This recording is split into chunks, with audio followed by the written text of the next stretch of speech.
Welcome to Books on Air, the podcast that you can't put down.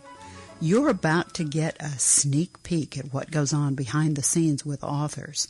We'll find out their secret recipe for creating a book. We'll tell you where they get their ideas, and you will get the inside scoop on their next project. Want to know more? Well, we'll tell you where to find them on social media. Are you ready? Okay, let's meet the author.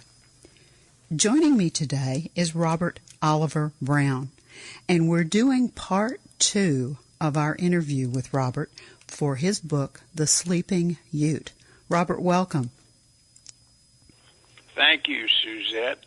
It's a pleasure to talk to you. Well, it's a pleasure to have you back because this is such an interesting book. Let's start out by giving our listeners a little bit more information about the book itself. Let's talk about the characters, because you have some characters that are very important. Tell me who your fictional characters are in the book. Okay, I create a Ute holy man.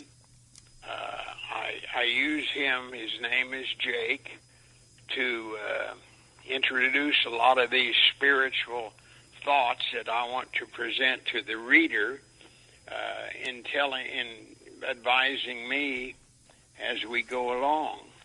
I use some of the security people in the book, like on the police department, the security here, from Indian fellows that I grew up with, Pinky and a few other ones, and I use the board of directors. There's a couple men on the board of directors, Truman, who are also Indian people I grew up with, who has served in that capacity. But I would say my main character is Jake, and then I also use a big fellow who causes a little of the trouble in the book. His name is Jim Goodyear, and Jim is a gentleman I met when I was on the police department in Wichita, Kansas, and he was really an interesting gentleman to know once I got to know him. I'm also curious about your connection and choice of setting the book on the Ute Reservation in Colorado. Is there a connection that you have with that Ute Reservation? I thought that was just a very interesting choice. Well, I've been on the reservation 3 or 4 times. My brother lives in Cortez, Colorado, and a lot of the spiritual insights I try to give the reader comes from the Indian religion that my grandmother taught me when I was growing up, or exposed me to, and it just seemed like the Indian reservation seemed like a good place to tell some of my stories. Is there a real Sleeping Ute? Yes, ma'am. If you go to Colorado, Cortez is in the southwest corner, and the Sleeping Ute end of a reservation is about 12 miles south of Cortez, Colorado. It's a range of mountains which depicts a Indian warrior lying down on his back. You can make out the feather in his head, and his arms are folded over his chest, and the end of the mountain range appears to be 2 feet sticking up in the air. It looks like an Indian warrior lying down on his back. So they call that range of mountains the Sleeping Ute range. How cool. I wondered if there was a real mountain range called that. Thank you for telling me that. The cover of the book is interesting. When I looked at it, I noticed immediately that there are 3 faces, and they look in 3 different directions. Is there significance to those 3 faces on the cover? Yes, it's funny you should ask, Suzette.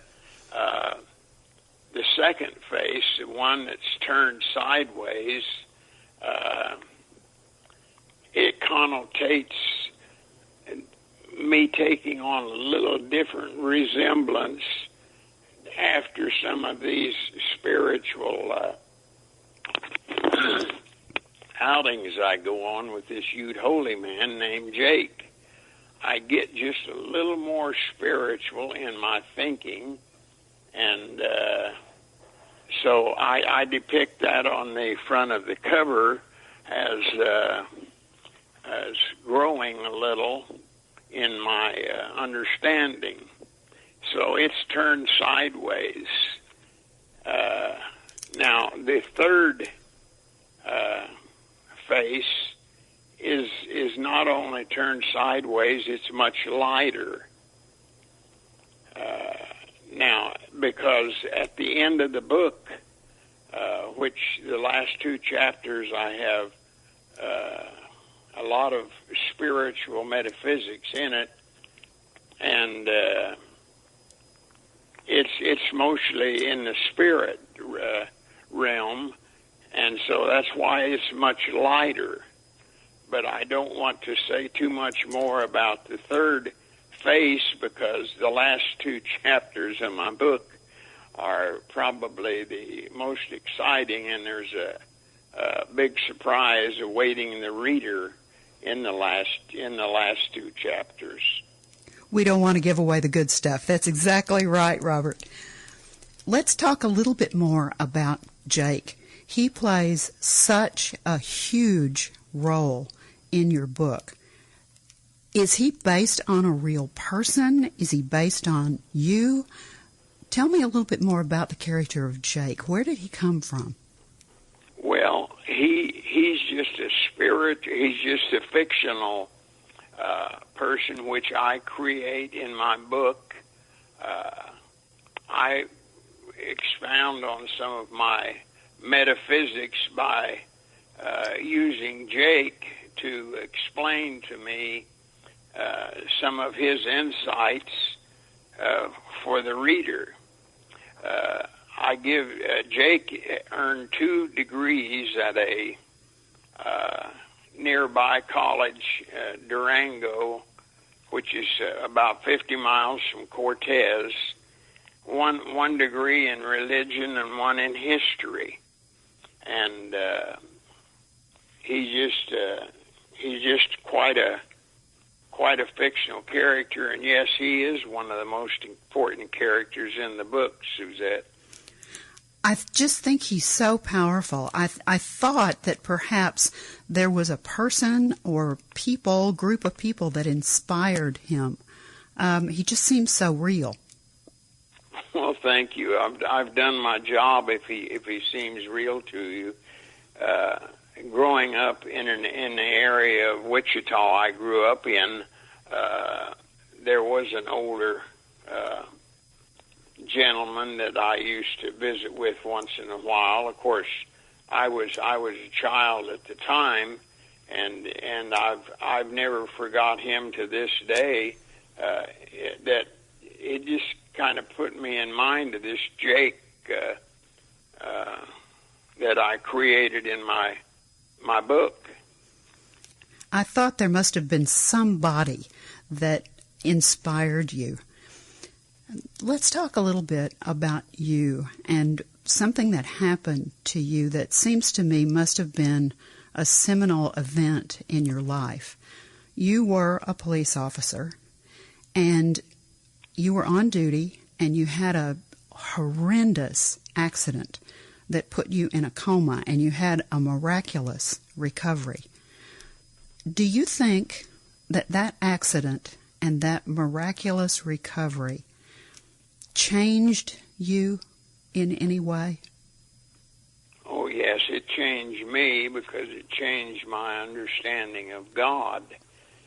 and I used some of Jake's quotations and illustrations that he cites to me on what I call the little spiritual outings we used to go on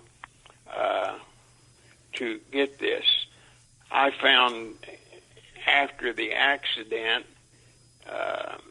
I knew something had to bring me through it, some higher power, and I found out in studying the Bible more, I found out God to be spirit, and he had always been ever present in my life and was still ever present.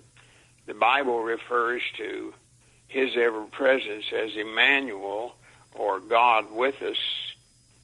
And I reasoned, if God is ever present, and that ever presence is good and fills all space, then there is no place for evil or anything unlike God to exist. And if I could just become conscious, Suzanne, for just a few seconds of that truth, and we're told this in the Bible, that truth could move a mountain. These feelings and acknowledgments was allowing me to feel more and more oneness with God. And that's what I try to explain to the reader. On page 79, third paragraph, Jake tells me in my book that the good that I do and have within myself gives me the only power I will ever possess. And on this particular outing we were on, which was Jake's favorite place to go, and as you look at this range where we were at from a distance, it looks like the part where the warrior's arms are folded over his chest. Jake told me that what we had to do is to advance our spiritual understandings of ourself and our fellow man until we replace all hate with love, all sorrow with joy, and all sickness with health, all sinful ways with spiritual understanding and righteousness, and of course death will be the last and final enemy to overcome. And Jake concluded this little outing by telling me that the two most important events in my life is, of course, one being the day I was born, and the next, the day I discovered why I was born. You know, something that strikes me, Robert, is that your outings with Jake are almost like spirit quests. Would you say that's a fair comparison? Yeah, I wished I'd thought of that. That's good. Thank you. Because I find, I don't know a lot about the Native American spiritualism and religion, but I do know how much they valued nature and how much they looked to nature for their religion. And I remember the idea of spirit quests and how they would go deep into their own psychological places in their brain and discover things and truths about themselves and about the world. And it seems like that's one of the messages that you're putting forth in the Sleeping Ute. Am I on target or off target?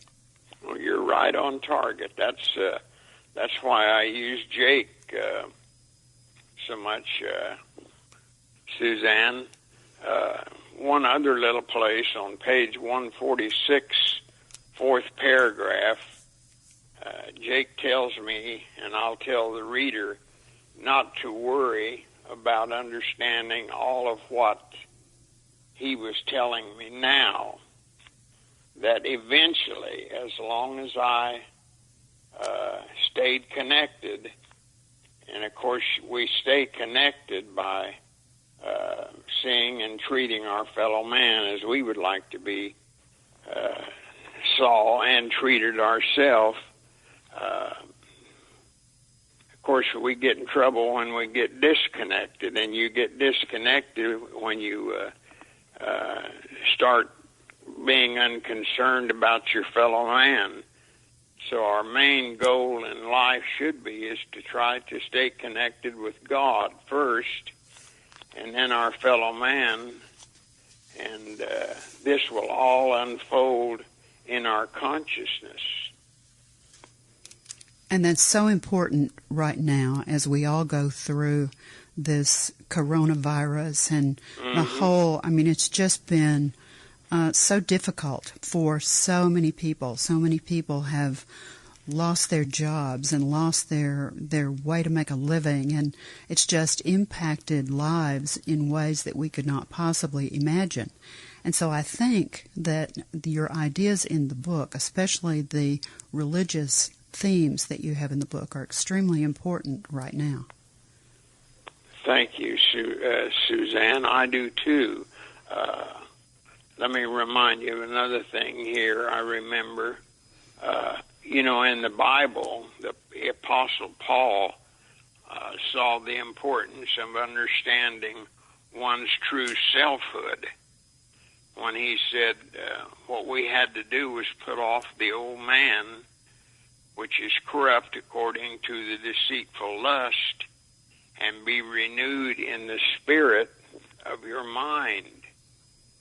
And then we put on the new man, which after God is created in righteousness and holiness.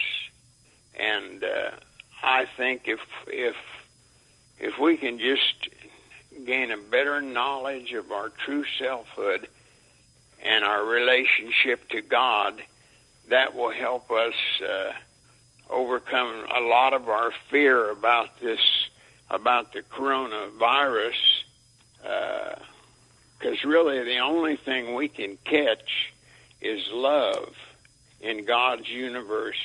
There's nothing like that coronavirus that can exist in a universe of love and health and happiness. Well, I know that we have piqued the attention of our listeners, and I know that they're curious about where they can find the book. I looked on Amazon. All they have to do is go to Amazon and put in the name of the book, The Sleeping Ute by Robert Oliver Brown. There's a search feature at the very, very top of their website. Click on that, and it takes you right to the page where the book is. And there's a representation of the cover on the left side of the page, and right in the right-hand corner of that representation, it says, click here. And so if you click there, it opens the book, and it opens the Kindle version for you, and you're able to read the Kindle version. Now, I know it's available both in a Kindle version, which is an electronic version, and a paperback version. They're both available right there on that Amazon website. Is there anywhere else that they could find it? No. I have a few copies, of course, but not enough. It's just, and this is a relatively new cover. My daughter Tracy Cox, she went through the whole thing and come up with a little different cover, which is outstanding cover, and she done an outstanding job helping me. I'm so glad you gave Tracy credit. She really did a wonderful job. I know she went back and retyped the whole thing for you, re-entered the whole thing. Oh, so we have really never done it. We have a new edition, really, of The Sleeping Ute, don't we? Yes, we do. I want to share a quote that you use at the very beginning of the book because I just thought it was so beautiful. O great Spirit, I seek strength, not to be greater than my brother, but to fight my greatest enemy, myself. Make me always ready to come to you with clean hands and straight eyes, so when life fades as the fading sunset, my spirit may come to you without shame. I thought that was absolutely a beautiful quote. Where did that come from, Robert? Thank you. I don't know. That's something I read, and it's an unknown author. I would have quoted the author if there had been an author, but it's something I read, and I've had with me a long time, a number of years. I've just always remembered it and said it over and over, because that's all we have to do, because what we really see in others is just going to be a reflected image of ourselves. And so if we can just overcome, any deceitful lust or any unrighteous thoughts about anybody, then we're seeing the true man. Well, you have been so insightful and as delightful as always to talk with. Thank you so much for being our guest today on Books on Air. Thank you, Suzanne. And don't forget, you can find The Sleeping Ute by Robert Oliver Brown on Amazon. You've been listening to Books on Air, the podcast that's brought to you on webtalkradio.net. You can also hear our podcasts on iTunes as well as iHeartRadio. I'm Suzanne Harris, and I hope that you'll join our next Books on Air podcast. Remember, it's the place to be. Thanks so much for listening.